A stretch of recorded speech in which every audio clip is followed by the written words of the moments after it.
উল্টো পাল্টা বলছে, আপনি চুপচাপ বসে তার কথা যা বলছে বলছি তো কী হয়েছে, এটা খুব কমই হয়। বলছেন লড়বেন না, আর যদি আপনি তার উত্তর দিতে চান, তার সঙ্গে তাকে আপনার পক্ষ থেকে কিছু বলতে চান, তো জেনে নিন আপনি ফেঁসে গেলেন, ওর প্রভাবে আপনি পড়ে গেলেন, উনি আপনাকে প্রভাবিত করে দিল। কি বললাম? তাই সামনের থেকে আপনাকে কাঁকড়ও যদি মারে, কালকে সৎসঙ্গে ছিল, জেনে নিন একই জিনিসকে ঘুরিয়ে ফিরিয়ে বারবার সাধু সন্তরা তুলে ধরছেন। কাঁকড় মারলে তুমি দুঃখ পাবে না, সহ্য করবে। আগে চলো, এগিয়ে যাও, পিছনের দিকে তাকিও না। পিছনের দিকে যদি তুমি দেখতে যাও, তাহলে তুমি আর আগে যেতে পারবে না। যদি রেগে যান তো মায়ার চাল, কারণ ভগবত প্রাপ্তি যখন করতে এগোবেন, ভগবান বলবেন যা, মায়াকে বলবেন যাও একটু বাজিয়ে আসো তো, ঠিকঠাক ভাবে শরণাগতি পুষ্ট না ভিতরে কিছু আছে। এবারে মায়া আপনাকে, কারণ কেউ আপনাকে যখন কিছু বলবে, আপনার উত্তরটা কখন দিতে ইচ্ছা হবে? আমাকে বলছে। কারণ বাস্তবিক যিনি ভগবত প্রাপ্তির জন্য হয়ে যান, যে ভক্ত, তিনি জেনে যান যে আমি এই ঢাঁচা, আর যে ব্যক্তি সামনের ব্যক্তি গালাগালি দিচ্ছে, সে কাকে দিচ্ছে? আপনাকে দিচ্ছে না, ঢাঁচাকে দিচ্ছে।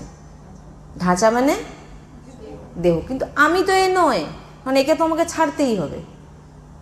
জড় ভরতের চরিত্রে এটা আছে, ভাগবতে পাবেন এই জিনিসটাই আছে। জড়ভরত যখন গালাগালি করছিলেন, রাজা কোনো উত্তর করেন অনেক সময়। যখন অন্য ব্যাপার দিয়ে কিছু বলতে গেলেন, তখন তিনাকে বোঝানোর জন্য তিনি বলেছিলেন, কথা বলেছিলেন না, কোনো উত্তর। তুমি কাকে মোটা বলছো? মানে উনি রাজা জড়ভরতকে এরকমভাবে, এই যে ভরত চরিত্রে আমরা শ্রবণ করছি, হ্যাঁ মোটা, তুমি মোটার মতো শরীর, তুমি এ করতে পারো, এরকম অনেক কিছু বলেছিলেন।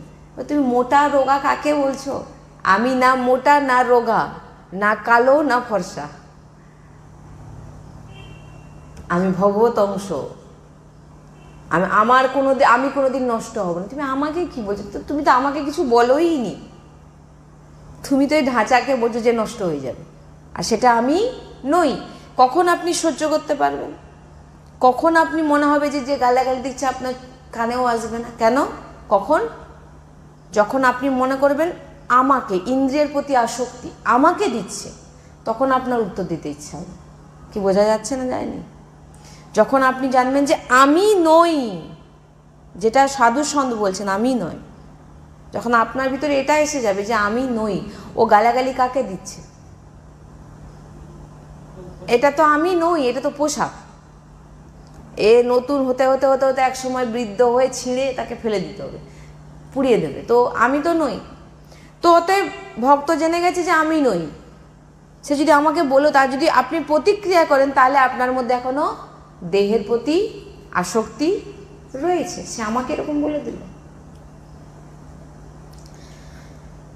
এইখানেই মায়ার চাল সফল। আপনি কিছু যদি প্রতিক্রিয়া দিয়ে দিলেন, মায়া এবারে বললো এ আমার কবলে এখনো ফেসে আছে। এবারে মায়া আপনাকে পরাস্ত করতে থাকলো, মায়া রাস্তা পেয়ে গেল, এইটা ওর দুর্বল, এইটা ওর দুর্বল, এই জায়গাটা ওর দুর্বল হয়ে যায়, এই জায়গাটাকে ধরো, এবার আপনাকে ফাঁসিয়ে নেবে। বলছেন একদম কিছু বলবেন না, একদম কিছু বলবেন না। ভগবান স্বয়ং একাদশ স্কন্ধে বলেছেন, কালকেই বলছিলাম আমি, ঘাড় ধরে বার করে দেবে ঘর থেকে, মারবে, থুতু ফেলবে, পিটবে, আরও অনেক কিছু বলেছেন। সহ্য করে যাবেন, কিছু বলবেন না। দেখুন, এগুলো হচ্ছে ভগবত প্রাপ্তির মার্গ। অনেকে বলবেন কেউ আমাকে থাপ্পড় মারবে, অন্যায় করছে, আমি অন্যায় সহ্য করাও, ওসব সাংসারিক কথা। এগুলোতে গুরুত্ব দেবেন না। যারা ভগবত প্রাপ্তি করতে চায়, তারা শুধু সাধু সন্ত এবং গ্রন্থকে মানবে, অন্য কারো কথা শুনবে না। যদি তুমি বলে ফেলো আর যদি তুমি সহ্য করো, তো আমার পরম পদ তুমি পেয়ে যাবে। সেটা এই মুহূর্তে তুমি বুঝতে না পারলেও সেটা তুমি, ভগবান এটাই বলতে চাইছেন আমার যে ভক্তরা হন, আমাকে যে প্রাপ্তি করতে পারে, সে শূরবীর হন, সহ্য ক্ষমতা, ধৈর্যশীল হন, সহনশীলতা তার মধ্যে থাকে। তুমি কিসের ভক্ত?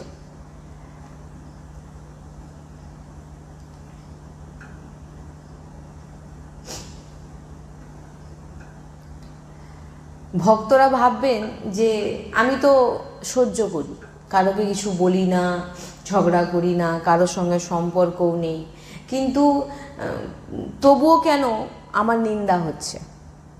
এটা আসে না মনে? যে আমি তো কারোর সঙ্গে কথাও বলি না, আমি তো আমার মতো ভজন করে যাচ্ছি, তবু কেন আমার নিন্দা হচ্ছে? বলছে আপনাকে জ্বালানোর জন্য পাঠানো হয়েছে। আপনাকে কে জ্বালানোর জন্য পাঠিয়েছে? ভগবান কাকে পাঠিয়েছে? যে ওকে দেখো একটু বাজিয়ে ভালোভাবে তৈরি হয়েছে না হয়নি। এ বড় গম্ভীর বিষয়, এগুলো মানে কি বলবো, সাধু সন্ত ছাড়া এ সমস্ত বাণী যেটা আমরা পেয়েছি, বা অশেষ কৃপা সাধু সন্ত, নচেত ওই বই খুলে শুনিয়ে দিল এটা অমুক হয়েছে, ওটা অমুক হয়েছে, কিন্তু ভিতরের আসল কিচ্ছু বোঝানো হলো না। তো সে সামনের ব্যক্তি যে তো একে আপনার সামনে এসে বসেছেন, তাকে আপনি সার শোনান।